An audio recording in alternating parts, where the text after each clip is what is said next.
Hello বন্ধুরা, welcome back to my channel. তোমরা কেমন আছো? আশা করি ভালো আছো। আমি ভালো আছি। তো আজকে আমার ছিল হচ্ছে বাংলা পরীক্ষা, আর আজকে দিয়ে আমার বাংলা পরীক্ষা শুরু হয়ে গেছে।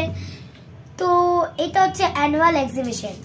তো আমি ক্লাস 3-তে পড়ি, আর ফুল মার্কস হচ্ছে 100, আর বাংলাতে তো আমি একদম প্রো। তো চলো, 1 নম্বরে আছে হচ্ছে নিচের প্রশ্নগুলির উত্তর দাও। মানে এই যে কোশ্চেন পেপার এত ছোট একটা কাগজ দিয়ে দিয়ে ওইটার মধ্যে লিখতে হয় আমাদেরকে। তো ক নাম্বারে আছে হিংসুতি কেমন স্বভাবের মেয়ে ছিল? ঝগড়াতি স্বভাবের। তার মামা 2 বোনের জন্য কি এনেছিল? তার মামা 2 বোনের জন্য মিঠাই এনেছিল। খ নম্বরে আছে রুবাইয়ের কোন দিনগুলো ভালো লাগতো? রুবাইয়ের বৃষ্টির দিনগুলো ভালো লাগতো। এবার আছে 15ই আগস্ট বিদ্যালয় ছুটি থাকে কেন? 15ই আগস্ট বিদ্যালয় ছুটি থাকে স্বাধীনতা দিবসের জন্য। গ নম্বরে কার পায়ের চাপে পাখির বাসা ভেঙে গেছিল? হরিণের পায়ের চাপে পাখির বাসা ভেঙে গেছিল। ঘ নম্বর ঈশপের গল্পে কোন গুণের কথা বলা হয়েছিল? দয়া, মায়া, ভালোবাসা ও সততা গুণের কথা বলা হয়েছিল। পান্তাবুড়ি কার কাছে নালিশ করেছিল? পান্তাবুড়ি রাজার কাছে নালিশ করেছিল। 2 নম্বরে আছে হচ্ছে অর্থ লেখো। এখানে আছে হচ্ছে সাজা, ফসল, বার্তা, আধার আর রূপকথা। তো সাজা দিয়ে হবে হচ্ছে শাস্তি, ফসল দিয়ে শস্য, বার্তা হবে সংবাদ, আর আধার হবে অন্ধকার, রূপকথা হবে কাল্পনিক গল্প। এবার 3 নম্বরে আছে হচ্ছে বিপরীত শব্দ। বিপরীত শব্দে কি কি আছে? সুন্দর সকাল মুক্তি বসলো। তো সুন্দর দিয়ে হবে হচ্ছে কুৎসিত, সকাল দিয়ে হবে হচ্ছে বিকাল, মুক্তি দিয়ে হচ্ছে হবে বন্দি, সময় দিয়ে হচ্ছে হবে অসময়, বসলো দিয়ে হবে উঠল।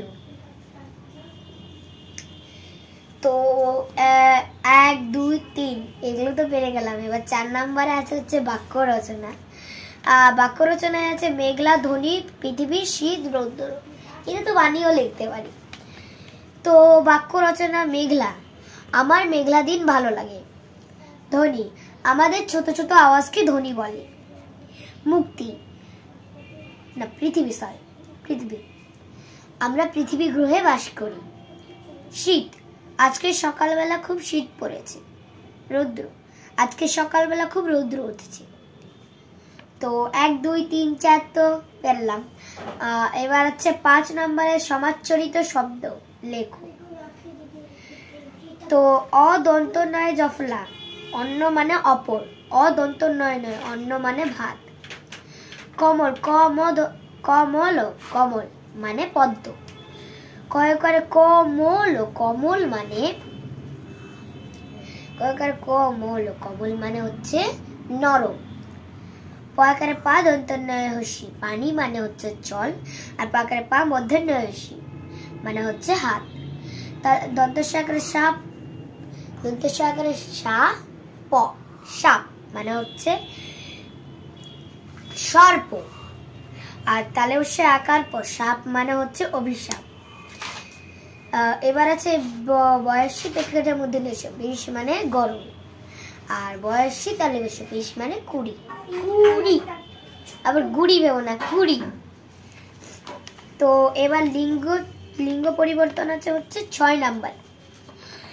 তো এখানে আছে জনক, নায়ক, শিব, দেব, অধ্যাপক। তাহলে জনক দিয়ে হবে হচ্ছে জননী, আমরা সবাই জানি।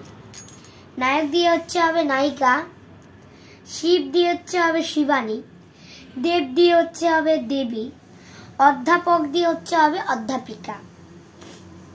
7 নম্বরে আছে সন্ধি বিচ্ছেদ। হিমালয়, মরুদ্যান, সূর্যোদয়, দেবর্ষি, নবান্ন। হিমালয়, হিম যুক্ত আলোয়, হিম যোগ আলোয়।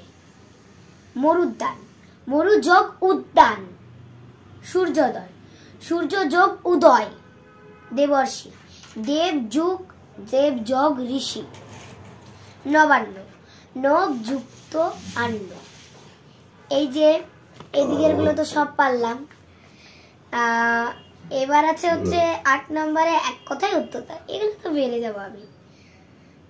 আর 9 নম্বরে আছে হচ্ছে শরতের শোভা এবার ময়ূর, যে করে একটা লিখতে হবে।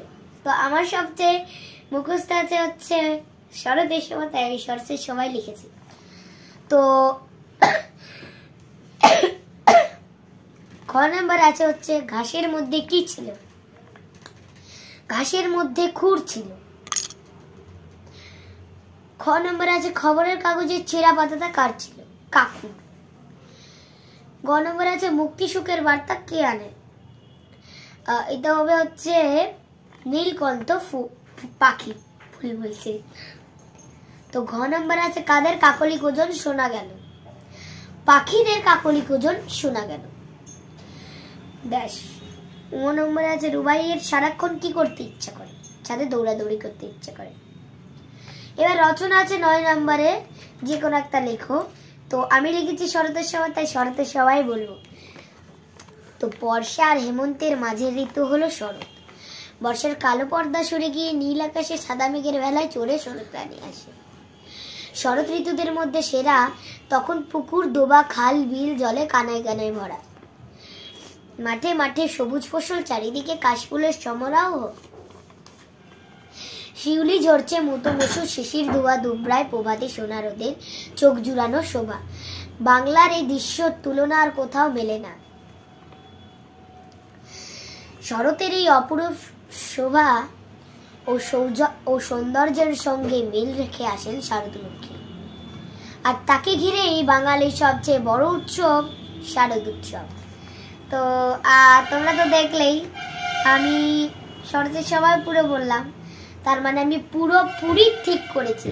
এবার বানানে কি হয় সেটা তো বানান আমি বেশি ভুল করিনি, মানে আমি যখন খাতা চেক করাচ্ছিলাম তখন আমার পাশেই চেক করেছে, তো আমার একটাও বানান ভুল যায়নি। তো বন্ধুরা, আজকের মতো ভিডিওটা কেমন লাগলো অবশ্যই কমেন্ট করে জানাবে। এবং আমার কিন্তু অঙ্ক পরীক্ষা আবার আছে, তো তোমরা যদি নতুন ভিডিও দেখতে চাও তাহলে ফটাফট লাইক করো আর সাবস্ক্রাইব করো চ্যানেলটাকে, তাহলে আবার নতুন ভিডিও আসবে। তো টাটা, সবাই ভালো থেকো, সুস্থ থাকো।